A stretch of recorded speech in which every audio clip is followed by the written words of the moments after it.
Hello friends आज हम discuss करने वाले हैं कि हम में से काफ़ी लोगों को पढ़ा हुआ याद नहीं रहता। वो काफ़ी बार पढ़ लेते हैं या काफ़ी कंसंट्रेशन के साथ भी पढ़ लेते हैं, पर उनकी कंप्लेन ये होती है कि चाहे वो जितना भी फोकस के साथ कंसंट्रेशन के साथ पढ़ ले, उन्हें कोई भी चीज़ याद नहीं रहती, या अगर याद रहती है तो ज़्यादा वक्त तक याद नहीं रहती। आज हमारे पास उस प्रॉब्लम का एक स्ट्रॉन्ग सॉल्यूशन है। कुछ पॉइंट्स है जो मैं आपके साथ डिस्कस करूँगा। अगर आप उन्हें अप्लाई कर लेते हो या ज़्यादातर पॉइंट्स उनमें से अप्लाई कर लेते हो तो आपको चीज़ें याद रखने में काफ़ी ज़्यादा हेल्प मिलेगी। फर्स्ट पॉइंट है फ्रेंड्स, प्री रीडिंग। अब प्री रीडिंग से मेरे कहने का ये मतलब है कि आपको कोई भी कंटेंट, पढ़ाई रिलेटेड, थ्योरी सब्जेक्ट रिलेटेड कुछ भी पढ़ने से पहले आपको सबसे पहले उसका कंसेप्ट मैप देख लेना है। अब कंसेप्ट मैप बुक की स्टार्टिंग में, पेज की, जब वो चैप्टर शुरू होता है तो पेज की शुरुआत में ही दिया हुआ होता है कि इस पेज के अंदर, इस चैप्टर के अंदर, आई मीन टू से, ये सारे कंसेप्ट्स हैं और ये टॉपिक्स हैं। आप एक बार उन पर नज़र घुमा लीजिए। अब ये होगा ये कि इससे आपको कुछ याद रहे या ना रहे, ये पढ़ने से आपको ज़रा सी क्यूरियोसिटी आएगी ये जानने की कि इन पॉइंट्स के अंदर क्या होगा। जैसे कि आप हर एक पॉइंट पढ़ते हो, हर एक टॉपिक पढ़ते हो, इस चीज़ को करने के लिए ज़्यादा से ज़्यादा 15 मिनट लगेंगे। आपको बस उन टॉपिक्स को देखना है, उनका हेडिंग पढ़ना है बाहर से ही, और उसको पढ़ने के बाद आपको जस्ट 1 मिनट के लिए, प्रॉब्लली 30 सेकंड के लिए आपको बस सोचना है कि आपको एक गेस करना है कि उसके अंदर क्या हो सकता है। आपको एक या दो सेंटेंस भी आप मन में बना लेने हैं कि आपको गेस करना है कि आपको आपको क्या लगता है उसके अंदर क्या होगा। अब जब आप ऐसे बना लेते हो और फिर उसके बाद जब आप पढ़ने के लिए आओगे तो दो चीज़ें होंगी। आपने जो गेस किया था वो सही निकला। अब वो सही निकला तो ऑफ कोर्स आपको ये चीज़ याद रहेगी क्योंकि सक्सीडेड हियर, आप यहाँ पे जीते, और आपकी अचीवमेंट थी कि आपने सही गेस किया, और यहाँ पे ये चीज़ आपको आसानी से याद रह जाएगी। एग्ज़ाम में भी आपको याद आएगा कि यस, मैंने वो चीज़ गेस की थी और ये चीज़ असल में आंसर में थी, तो मुझे वो चीज़ अच्छे से याद रहेगी। सेकेंड पार्ट, अब आपसे गलती हो गई, आपने जो गैस किया वो चीज़ वहाँ पे नहीं थी, कुछ और थी, फिर तो और भी बेटर है, क्योंकि हमें गलतियाँ बहुत लंबे समय तक याद रहती है।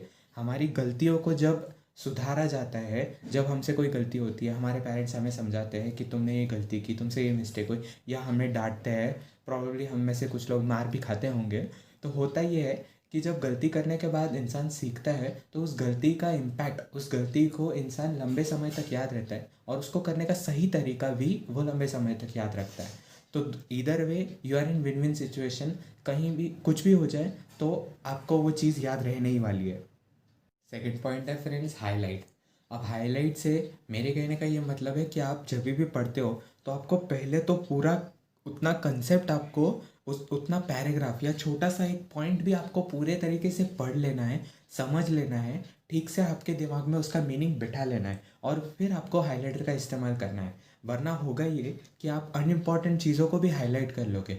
जैसे कि एक सेंटेंस के अंदर 3 या 4 ही कीवर्ड्स होते हैं। अभी आपको उन्हें, उन कीवर्ड्स को ढूंढना होगा और फिर उन्हें हाईलाइट करना होगा। अगर उन्हें बिना ढूंढे ढूंढे या ढूंढने से पहले ही आप कुछ हाईलाइट कर देते हो तो हाईलाइट तो ऑफकोर्स वो इरेज तो हो नहीं सकता, तो वहाँ पे मिस्टेक हो जाएगी और अननेसेसरी ज़्यादा चीज़ें हाईलाइट हो जाएगी जो कि याद रखने में आपको प्रॉब्लम होगी। तो इन शॉर्ट, हाईलाइट आपको कम चीज़ों को करना है, कम इस्तेमाल करना है, पर आपको सोच समझ कर इस्तेमाल करना है कि जो कीवर्ड्स है आपको उन्हें ही हाईलाइट करना है, अननेसेसरी चीज़ों को नहीं। थर्ड पॉइंट है फ्रेंड्स, और सबसे ज़्यादा इम्पोर्टेंट पॉइंट है ये है नोट्स।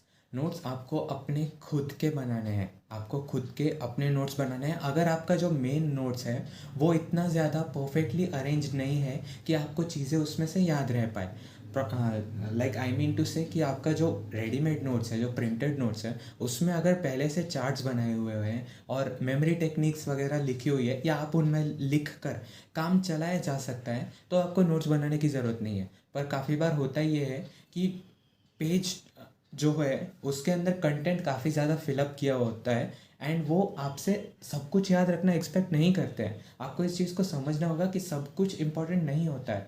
आपको सिर्फ और सिर्फ हेडर्स मेन जो कीवर्ड्स होते हैं 3 या 4, आपको बस उन्हें याद रखना होता है। बाकी बाकी सेंटेंस को आपको अपने वर्ड्स में फ्रेम करना होता है।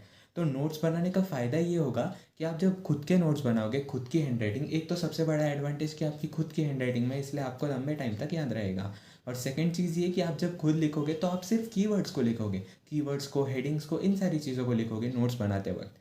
अब नोट्स बनाने में आपको बस नेक्स्ट टाइम जब आप पढ़ोगे तो आपको सिर्फ अपने नोट्स पढ़ने हैं, या फिर प्रॉबली नोट्स आपका 80% काम तो कर ही देंगे। 20% एफर्ट, 80-20 रूल लगाया जाए तो 20% एफर्ट है जो 80% आपको रिवॉर्ड दे देगा। सब maximum of the important things इसी नोट्स में आपके कवर हो जाएंगे, जिसकी वजह से आप एग्ज़ाम में काफ़ी ज़्यादा हाई स्कोर कर पाओगे। फोर्थ पॉइंट है गाइस, एडिशनल सोर्स।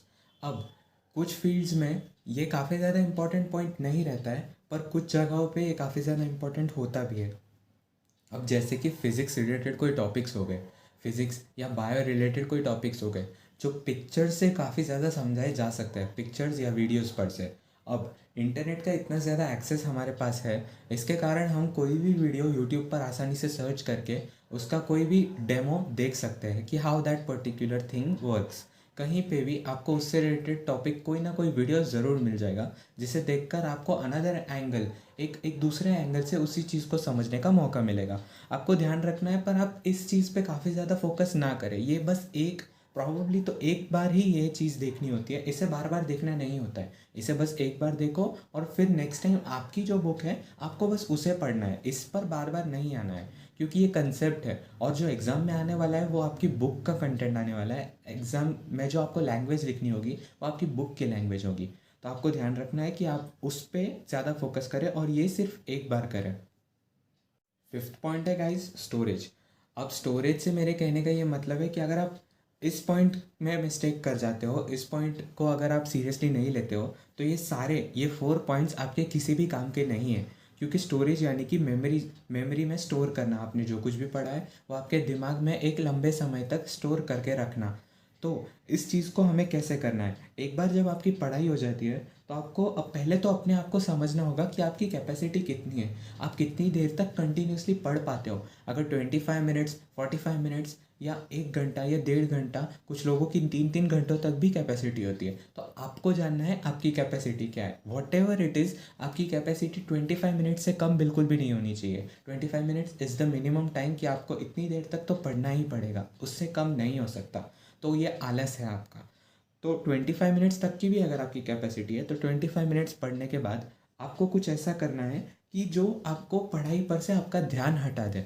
आपको बस उसी चीज़, उस मूड में से, उस वाइब में से आपको बाहर निकाल कर किसी और वाइब में इन्वॉल्व कर दे। जैसे कि आपको फर्स्ट ऑफ ऑल एक ब्रेक लेना है 25 मिनट के बाद। इस ब्रेक के दौरान आप कुछ भी कर सकते हो, आप वर्कआउट कर सकते हो, कहीं जिम जा सकते हो, या प्रॉबेबली आप कुछ नहीं तो आप घर में वॉक कर सकते हो। ज़रा सा कोई एक एक यूट्यूब वीडियो देख सकते हो, but you have to make sure कि ये चीज़ कंटिन्यू ना रहे आगे जाके।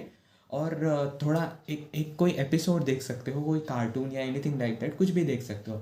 बस ब्रेक लेने में कोई मिस्टेक नहीं है इस पर। आपको एक चीज़ का ध्यान रखना है कि इस ब्रेक के दौरान आप किसी को मैसेज या कॉल ना करो, क्योंकि कॉल या मैसेज कितने टाइम तक चल जाएगा इसकी कोई गारंटी नहीं होती है। मैं अपने एक्सपीरियंस से कह रहा हूँ, काफ़ी बार ऐसा होता है कि अगर आपने किसी को कॉल किया और वो, ऑफ कोर्स वो पर्सन जो है, आपको नहीं पता कि उसका लेवल ऑफ स्टडी क्या है, वो कितना पढ़ चुका हो। चांसेस है कि वो पूरा पढ़ चुका है और अब वो फ्री है, तो ऑब्वियसली वो एंटरटेनमेंट ढूंढेगा, वो टाइम पास ढूंढेगा। तो आपसे बात करने में उसका टाइम पास हो जाएगा, उसका एंटरटेनमेंट हो जाएगा, पर नुकसान में आप रहोगे। तो बस आपको इस चीज़ का ध्यान रखना है।